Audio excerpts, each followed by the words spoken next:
Hi everyone, welcome. Oh, I just came in from a walk with Dougie and Barry and Satana, one of my cats, and we just had a lovely walk. In that walk, I might have discussed some health stuff that I've been dealing with, nothing big. At least in my opinion, they're all things that are that I can take care of myself with exercise and eating right. But in that vein, I thought I would do a video on donkey milk. Donkey milk is one of the, probably in my opinion, one of the best of the milks for a lot of different reasons. Children that are unable to digest other types of milk oftentimes can digest donkey milk. Donkey milk was used by people in antiquity for beauty treatments. There are even stories about Cleopatra bathing in donkey milk.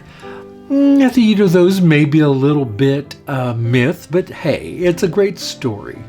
But donkey milk is full of wonderful lactic acid, trace minerals and vitamins and all sorts of wonderful things.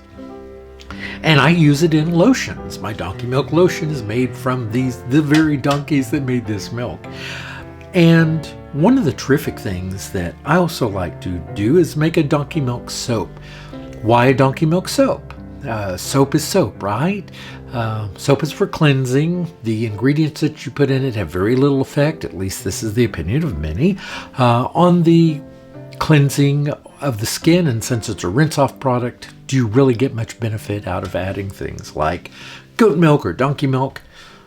Well, perhaps some of it is opinion, but I believe my customers' opinions and the opinions of millions of other very happy customers across the planet that use donkey milk or goat milk or various types of milks in soap products.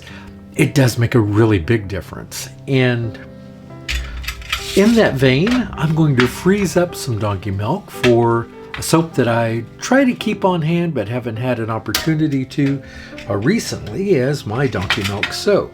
So I'll be freezing up quite a bit here. And isn't that thick, and look how thick and luscious that is. Isn't that wonderful? And I'm going to get this in the freezer and get this frozen, of course, into some cubes. I'm going to freeze up several trays of this, and then we're going to come back and we're going to put this wonderful soap together. And I think it's going to make a wonderful soap that has a lot of great benefits, including cleansing. All right, so come along as we put this together today. We're going to now take our donkey milk that has been frozen, and we're going to add the sodium hydroxide, also known as lye, to melt the milk without fear of it burning the milk. Because that is the main reason why we freeze the milk, is to reduce the chance of scalding the milk. Fresh milk will heat up very quickly and can actually burn the milk, the fats in the milk, and that does not smell very good. And it can discolor, which oftentimes does fade out in the soap ultimately, but I want to do as little damage to the lactic acid and all those beneficial fats and nutrients in the donkey milk. And most of the, or if not all, of the beneficial constituents do survive saponification, especially in a super fatted milk. It is something you want to treat with respect. And so if we don't have to overheat it, why would we?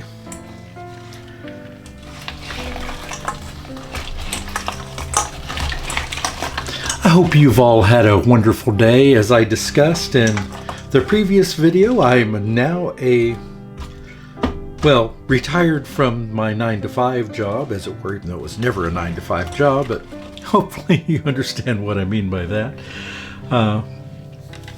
And I am devoting 100% of my time back to Soapy Oaks. And I have been having such a good time. I've been out working with the animals more. As a matter of fact, I'm spending a lot more time getting to know them. Now that may sound silly, if you work with your animals every day, surely you know your animals. Well, yes, I do.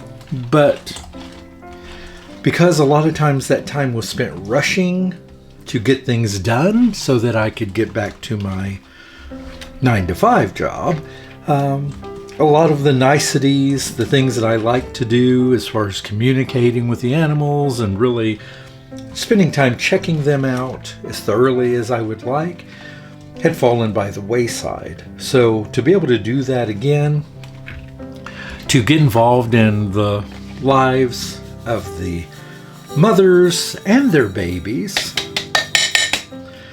has been something that I've always really enjoyed. Being a part of the birth, as it were. Now, I'm not saying that I'm delivering babies, although I've had to do that sometimes when there's a difficult birth. Most of the time, it's just being there to make sure everything goes well.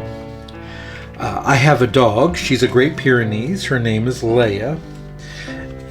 And she likes to help out, and unfortunately, that help's not always welcomed by the goats. When I say help out, she likes to do cleanup work, and I won't get disgusting or gross about that. But it's something that a lot of the mommy goats don't appreciate. They don't necessarily want a big dog around while they're delivering a baby.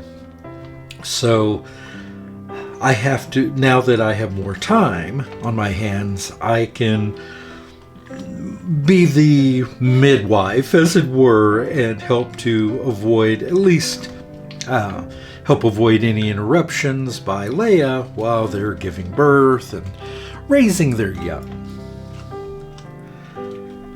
And I will try to put up some video of Leia and the goats, and maybe even get a couple shots of the youngins for you. Youngins? Wow, I sound like I just stepped off a Western, don't I? Okay. Well, this is almost melted here, and it smells wonderful. Donkey milk is much richer in the fats, the base fats, than a lot of other milks, including goat milk, which makes it ideally suited to people for eating purposes. I mean, not necessarily for soap, but for eating purposes. It is something that a lot of people can tolerate that can't tolerate dairy or cow milk, as it were. And a lot of the people that use my donkey milk lotion, although it is identical in almost every way to the goat milk lotion, the one benefit that the people that do buy it find is that they don't have any kind of allergens, that even family members that can't use goat milk products can use the donkey milk lotions without any negative issues, which was a surprise to me. I'd never even considered that. But I can only go by what my customers say. So I don't have any scientific evidence to back that up. So I can't say that that's an absolute. I can just say that some people have said that's been their experience. I, who am very sensitive to all sorts of things, also find that I don't have any kind of negative reactions to the goat milk or the donkey milk. So I'm lucky in that regard, I guess. I never thought of myself that way. Always thought of myself as pretty much allergic to everything, but I'm not. And maybe some of that comes with age, maturing of the systems. I don't know. All right, so let's get our oils and let's put this together. All right, I'm getting ready to blend it all together now. Now, I'm going to be coloring this with some kaolin rose kaolin clay. a little bit of Brazilian red clay. And I'm fragrancing this with, well, here, I'll show you. It's easier to show you than to tell you. With rosemary, lavender, geranium, lang lang, and chamomile essential oils.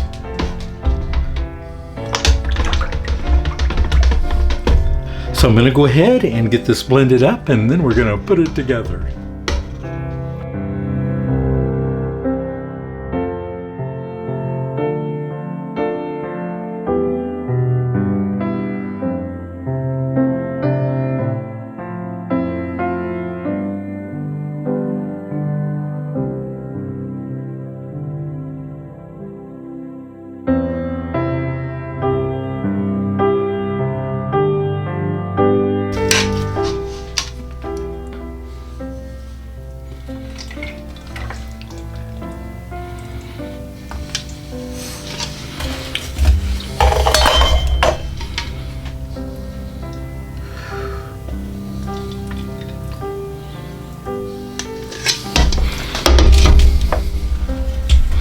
Oops, put a little there.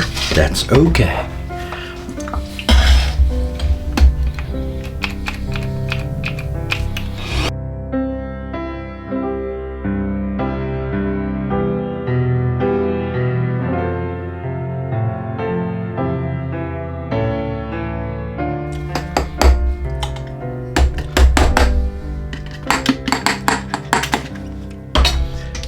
Okay, wow, it's thickening up on me really quick. Once again, here we go.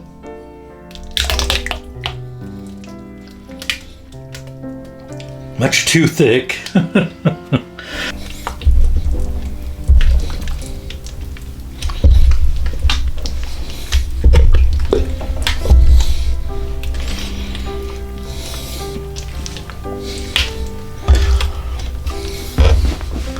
All right, now I'm going to try to get it into the molds.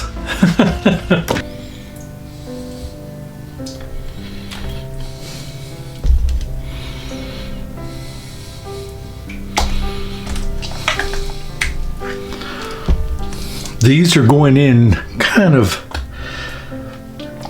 down and dirty.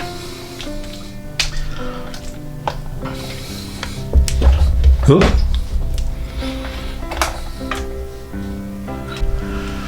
So this was a fail. I suspected as much when it thickened up as much as it did.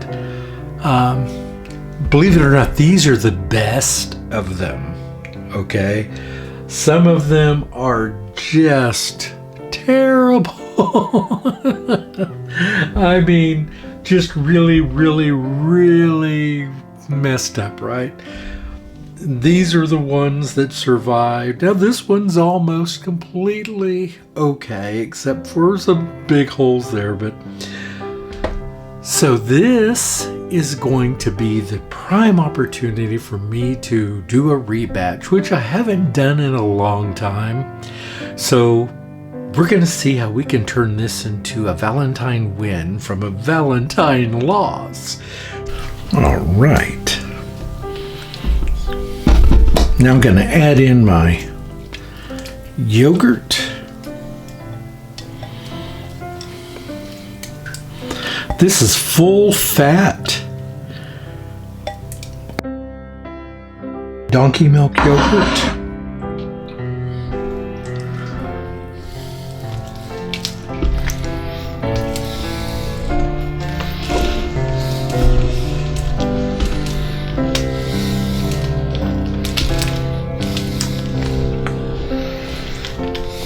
All right, here we go.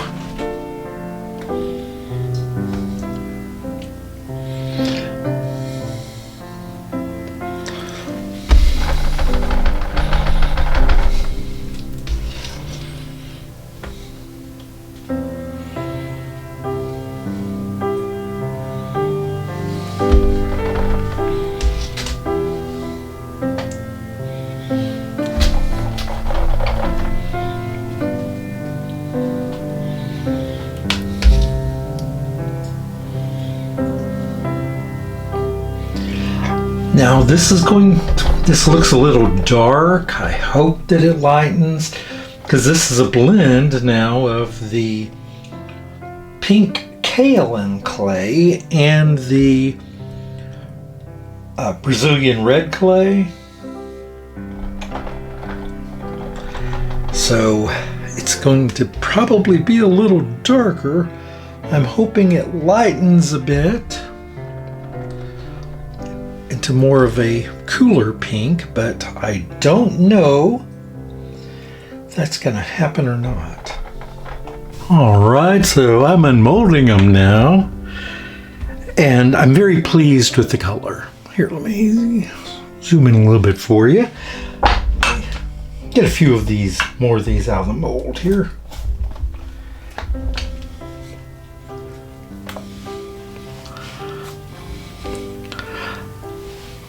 These came out almost my color, but they've got some nice speckles in them. I think they're quite nice, actually. They fit in the hand very well, very ergonomic. Very pleased. Are they originally what I wanted? Well, no, I was hoping to have some swirls, throughout them, and so we don't have swirls. But I'm quite pleased. The fragrance has held in there. I can smell the rosemary, the lavender, the ylang-ylang, the geranium, the chamomile. Those fragrances really do come through nicely here without being too cloying. Matter of fact, I think the cooking process, though it was at a very low temperature, I think actually it helped to mute some of the fragrance down a little bit, which is actually, in this case, probably a good thing. That one there has one little spot on it that got pulled from the mold, but other than that, overall, these are turning out much better than I would have hoped. Having to redo them in the hot process, semi-hot process, I suppose it is, but just breaking off any extra on them. But I think that they came out quite nice. So, what are your thoughts on Valentine Day? I don't, especially at this point in my life, of course, put any strong significance on it, but that's only because I'm not in any kind of romantic relationship and probably won't be for the rest of my life, which is just quite all right with me. I'm quite happy, so I don't mean to indicate anything other than that. But when I was younger and in relationships, those people that I was in relationships with did consider Valentine Day a very important day. And, of course, you have to get the flowers and the candy in some cases, and the other things, to make someone feel like they are cared for. And while I don't think those things are necessary to show you love someone or that you care for someone, there's nothing wrong with tokens of our esteem. I think it's a good thing, actually, to show someone a little extra, maybe. But maybe we shouldn't wait to just one day a year, which is sort of the way I feel about Christmas as well. I know that a lot of us feel especially giving at Christmas time, and the rest of the year is a good time to give too, right? And I'm not talking about spending money. I think sometimes giving gets equated with having to go in debt, and it should not. I don't think anybody who loves you wants you to become indebted. I really don't. There may be some very shallow people out there that don't care, but I would hope that most people would not want you to go into debt for something for them, unless it were a medical need or something. That's a different story. Okay, so I'm going to go ahead and get the rest of these unmolded, but I wanted to go ahead and share these with you, that they actually did come out okay. Like I said, there are some, maybe a slight imperfection here or there, but I kind of think that adds to them. Our hearts are not perfect, are they? Perhaps we've all had a broken heart at one time or been very sad at one time in our lives. And I think that two hearts together, well, not all of us have someone in our lives. If you do, celebrate that. And it doesn't have to be a romantic love, does it? It can be a child that you love. It can be a parent that you love. It can be a sibling. It can be a friend. It could be a stranger that you show love to. And what a great way to show love to a stranger, but to give them a heart soap from Soapy Oaks Farm, right? I'm joking, of course. Thank you all so very much. These will be in the store within the next 24 to 48 hours. So if it's something that you're interested in, please take a look. Have a great day, everyone, and I'll see you back soon. Big love.